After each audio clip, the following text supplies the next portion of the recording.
Delight IAS पर आप सभी का एक बार फिर से बहुत बहुत स्वागत है। तो भारतीय राजनीतिक व्यवस्था के अंदर एक बड़ी कंट्रोवर्सी आज जो देखने को मिल रही है वह किसी आरोप प्रत्यारोप को लेकर नहीं है, वो पक्ष और विपक्ष को लेकर भी नहीं है। वह कंट्रोवर्सी जो है या ये विवाद जो है ये हमारे राष्ट्रीय गीत वंदे मातरम को लेकर है। एक्चुअल में करंट अफेयर में ये मुद्दा क्यों है, थोड़ा सा समझने का प्रयास करते हैं। भारत के प्रधानमंत्री नरेंद्र मोदी जी ने वंदे मातरम जो हमारा राष्ट्रीय गीत है उसके 150 वर्ष पूरे होने के उपलक्ष्य में एक सम्मेलन में वो शामिल हुए थे और वहां पर उन्होंने पूरा वंदे मातरम गीत गाया। और उन्होंने बताया कि ये जो गीत है इसको थोड़ा सा काट छांट दिया गया था।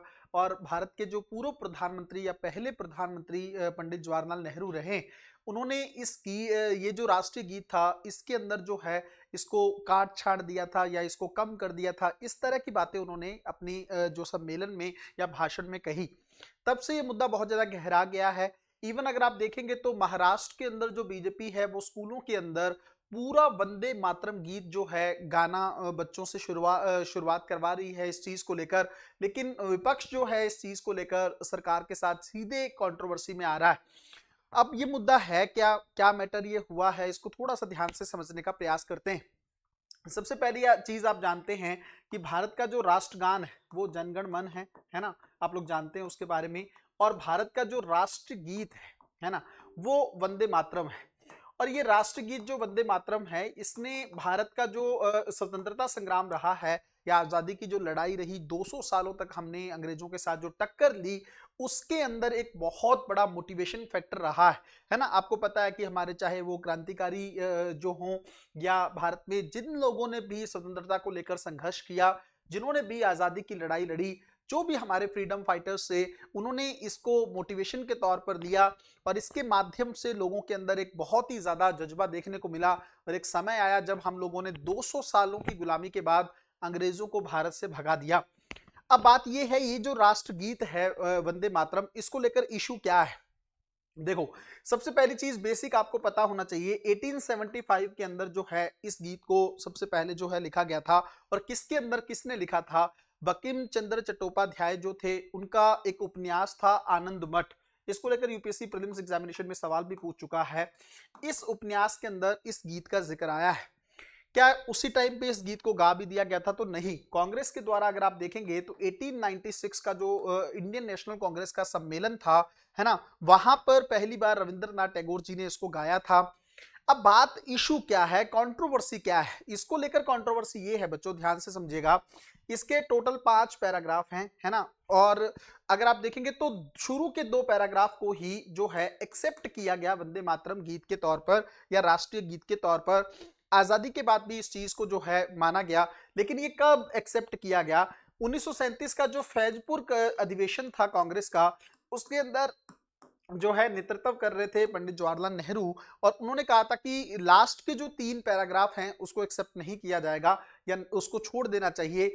अब उसका इशू क्या है, क्यों उन 3 पैराग्राफ को छोड़ दिया गया? यहीं पे बीजेपी ने मैटर उठाया है। इन 3 पैराग्राफ के अंदर हिंदू देवियों का जिक्र किया गया है ना, दुर्गा माँ का जिक्र किया गया है और उनको कहीं ना कहीं पे दैवीय संरक्षक के तौर पर स्वीकार किया गया है ना। अब ये जो इशू था, तो पंडित जवाहरलाल नेहरू को उस समय लगा कि हो सकता है इन 3 पैराग्राफ से मुस्लिम वर्ग जो है भारत में उसको आपत्ति हो सकती है और वो हो सकता है स्वतंत्रता संग्राम से उतना ज्यादा करीबी से ना जुड़ पाए। इसलिए उन्होंने कहा कि इसको अवॉइड रखने की जरूरत है। क्या सिर्फ पंडित जवाहरलाल नेहरू का ही ये पॉइंट था? नहीं, महात्मा गांधी भी इस बात को मानते थे कि वंदे मातरम एक अच्छा गीत है, राष्ट्रीय गीत के तौर पर इसको एक्सेप्ट किया जाना चाहिए। एक नारे के तौर पर वंदे मातरम को आज तक हम लोगों ने अपना रखा है। लेकिन उनका भी कहना यह था कि शुरू के 2 पैराग्राफ तक चीजें ठीक हैं, बाकी 3 पैराग्राफ में हो सकता है किसी एक स्पेसिफिक वर्ग को जो है उससे आपत्ति हो सकती है। आपको बहुत अच्छे से पता है कि भारतीय जो हमारे राष्ट्रपिता थे महात्मा गांधी जी, वो हिंदू मुस्लिम एकता के प्रबल जो है समर्थक रहे हैं। इसलिए वो नहीं चाहते थे कि मुस्लिम वर्ग जो है स्वतंत्रता संग्राम से कट जाए। तो इस चीज को लेकर इवन पंडित नेहरू जी ने सुभाष चंद्र बोस को भी ये बात बताई थी कि शुरू के ही 2 पैराग्राफ को एक्सेप्ट किया जा सकता है। आजादी के बाद भी ये चीजें, इसमें कोई बदलाव नहीं किया गया और शुरू के 2 पैराग्राफ को एक्सेप्ट किया गया। और जो आप स्कूलों में देखते हो, है ना, स्कूलों वगैरह में देखते हो या स्वतंत्रता दिवस के दिन देखते हो या गणतंत्र दिवस के दिन देखते हो, उस दिन एक ही पैरा गाकर जो है इसको याद कर लिया जाता है, उसमें भी 2 पैराग्राफ पूरे नहीं गाए जाते।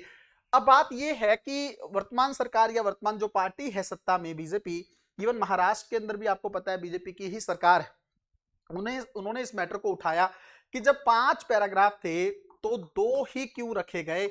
इसका मतलब ये था कि हिंदुइज्म को लेकर जो है कांग्रेस को अटैचमेंट कभी भी नहीं रही है। हिंदू देवी देवताओं को लेकर इनका मानना जो है एक अलग विचारधारा रही है। इसका मतलब हिंदुत्व को लेकर कांग्रेस अगेंस्ट है। कहीं ना कहीं पे बीजेपी ये जो है साबित करना चाह रही। अब बात ये है कि क्या ये बात सच है।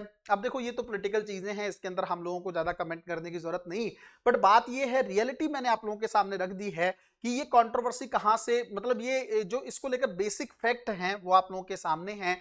किसने इस गीत की रचना की थी, है ना, कौन कौन से पैराग्राफ को लेकर इशू है। अभी जो 150 वर्ष पूरे हुए तो पीएम ने पूरा गीत गाकर जो है देश को संबोधन किया एक हिसाब से।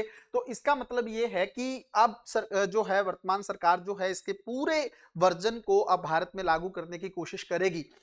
अच्छा, सबसे पहली चीज तो ये है कि क्या इस बात को लेकर मान लिया जाए कि कांग्रेस जो थी या इंडियन नेशनल कांग्रेस जो है वो मुस्लिम वर्ग को लेकर थोड़ा ज्यादा पक्ष में रहती है, या हिंदुइज्म को लेकर या हिंदुत्व को लेकर उनका जो विचारधारा है क्या वो अगेंस्ट है ना, इस चीज को लेकर क्या हम लोग मान सकते हैं। सबसे पहली चीज तो मुझे ये लगता है कि देखो हिंदू मुसलमान वाला जो पॉलिटिकल चीजें हैं इसको स्टार्ट किया था अंग्रेजों ने। अगर आप भारत में देखेंगे तो अंग्रेजों की एक नीति थी कि फूट डालो और राज करो, है ना। तो इस नीति के माध्यम से उन्होंने देश में काफी लंबे समय तक भारत को गुलाम बना के रखा। उसके माध्यम से उन्होंने हिंदू मुस्लिम के अंदर टकराव डाला और ये टकराव इतना बढ़ गया था, ये टकराव इतना बढ़ गया था। और ये शुरू कहां से हुआ, 1905 के अंदर भारत में जो स्वदेशी आंदोलन हुआ था, बंगाल का विभाजन हुआ, उसके बाद स्वदेशी आंदोलन हुआ। उस स्वदेशी आंदोलन के बाद अंग्रेजों को यह चीज समझ में आ गई कि अगर हिंदू मुस्लिम एक साथ रहे, एकजुट रहे, तो अंग्रेज भारत में राज नहीं कर पाएंगे। इसलिए उन्होंने वहां से इसको तोड़ना शुरू किया। अंग्रेजों ने मुस्लिम लीग का गठन करवाया और 1909 के तहत जो मॉर्ले मिंटो रिफॉर्म्स हुए उसके माध्यम से पृथक निर्वाचक मंडल जो है भारत में ला दिया गया। उसमें ये कोशिश की गई कि मुस्लिमों के लिए अलग से निर्वाचन होगा। वो खेल वहां से शुरू हुआ था। इवन इसके लिए थोड़ा सा कुछ जो हमारे राष्ट्रीय नेता भी कुछ हद तक जिम्मेदार रहे। स्वदेशी आंदोलन के अंदर जो आपको पता है तिलक जो थे उन्होंने गणपति को लेकर उत्सव वगैरह मनाया था। इस चीज को लेकर थोड़ा मुस्लिम वर्ग कट गया था कि आप अपने ही रिलीजन या रिलीजियस चीजों को, प्रैक्टिसेस को क्यों लागू कर रहे हैं, मुस्लिम वर्ग की चीजों को क्यों छोड़ दिया जा रहा है ना। एक इशू वहां पर भी रहा। उस चीज का अंग्रेजों ने फायदा उठाया और वहां से शुरू हुई ये आग देश को बांट के जाके शांत हुई। 1947 में भारत का विभाजन हुआ और मुस्लिम जो है देश के नाम पर पाकिस्तान का गठन हुआ। वो कहानी आज तक चल रही है। उसके चलते कहीं ना कहीं पे बहुत सारी पॉलिटिकल पार्टी जो है इस चीज को उठाती रहती हैं। अब इस चीज को तो आप लोगों को ही जज करना है कि कौन सी पार्टी किसके फेवर में है। मेरा काम था आप लोगों को फैक्ट बताना और इस कंट्रोवर्सी से जो है आप लोगों को अवगत कराना। मिलते हैं अगली वीडियो में, तब तक अपना ध्यान रखें, अपनी पढ़ाई को बहुत अच्छे तरीके से करते रहें। बहुत बहुत धन्यवाद।